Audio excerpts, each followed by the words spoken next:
This is the open source 100 arm, so called because these main arm bars are 100 long and identical to reduce the amount of parts that have to be printed. And on this one, the motor sticks out to the side.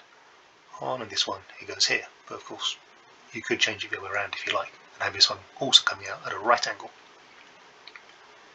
I guess potentially also have this one coming out straight.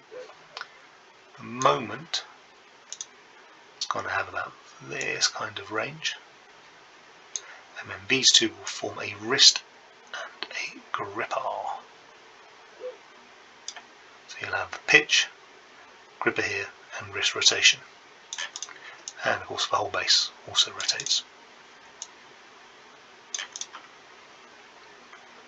This will be published very soon.